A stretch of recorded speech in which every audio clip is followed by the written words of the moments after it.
सवाल आया है कि डॉक्टर साहब ओसीडी मुझे ही क्यों हुआ, मेरे घर में तो किसी को नहीं हुआ। मेरे ख्याल से आप ये पूछना चाहते हैं कि ओसीडी किसी एक व्यक्ति को ही क्यों होता है, उसी सिचुएशन में रहने वाले, उसी परिवार में रहने वाले बाकी लोगों को नहीं होगा, किसी एक को हो जाएगा, ऐसा कारण क्या है? देखिए, कोई भी बीमारी, चाहे वो मानसिक बीमारी हो चाहे वो शारीरिक बीमारी हो, दो पहलुओं के जुड़ने से होती हैं। कुछ होते हैं जेनेटिक फैक्टर, अनुवांशिक फैक्टर, राइट, कि आपके परिवार में, आपके इमीडिएट फैमिली में नहीं। लोगों को लगता है परिवार मतलब माता पिता भाई बहन, ऐसा नहीं।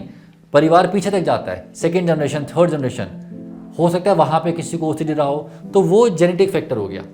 और जेनेटिक फैक्टर के साथ होते हैं इन्वायरमेंटल फैक्टर, आप कैसे बड़े हुए, आपके जीवन में क्या घटनाएं घटी, किस प्रकार का स्ट्रेस आया, तो दोनों चीज़ें मिलके, जेनेटिक फैक्टर्स और इन्वायरमेंटल फैक्टर्स मिलके किसी भी बीमारी को पैदा करते हैं।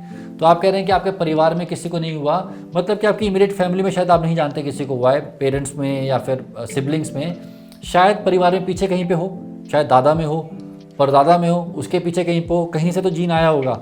और ज़रूरी नहीं कि 100% केसेस में कोई जेनेटिक फैक्टर मिले ही मिले।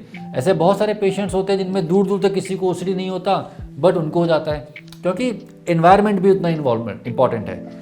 एनवायरनमेंट से मतलब है कि जो आप जहाँ पे जीवन जी रहे हैं, जो आपके साथ घटनाएं घटी हैं, जो आपके आसपास की चीज़ें हैं, उन सब का भी एक इम्पैक्ट पड़ता है। तो आपके केस में जेनेटिक फैक्टर और एनवायरमेंटल फैक्टर ने मिलकर वो बीमारी को पैदा किया होगा।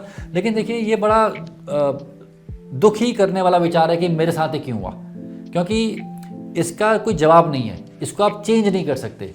आपके साथ ही हुआ है तो ये एक सच्चाई है। हो सकता है आपके साथ कुछ अच्छी चीज़ें भी घटी हो ज़िंदगी में जो कि बाकियों के साथ नहीं हुई हो।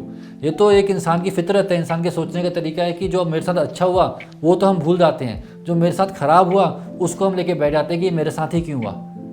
तो इस प्रकार से मत सोचिए। मोर इम्पॉर्टेंटली, ये चीज़ एक ऐसी चीज़ नहीं है जो कि मतलब लाइलाज बीमारी हो गई आपको और ठीक नहीं हो सकती। ज़्यादातर केसेस में अगर आप प्रॉपर ट्रीटमेंट लें, मेडिकल ट्रीटमेंट लें, थेरेपी लें, तो आपको इम्प्रूवमेंट मिल जाएगा।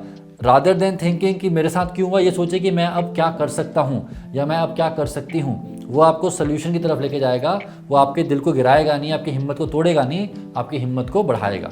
और आज की तारीख में ओसीडी की अच्छी ट्रीटमेंट अवेलेबल है। आप जहाँ भी रहते हैं, पास के साइकेट्रिस्ट से या क्लिनिकल साइकोलॉजिस्ट से मिलिए, ट्रीटमेंट स्टार्ट करिए, ठीक होने की तरफ बढ़िए, उन सवालों में मत फंसिए जिनके कोई जवाब नहीं है।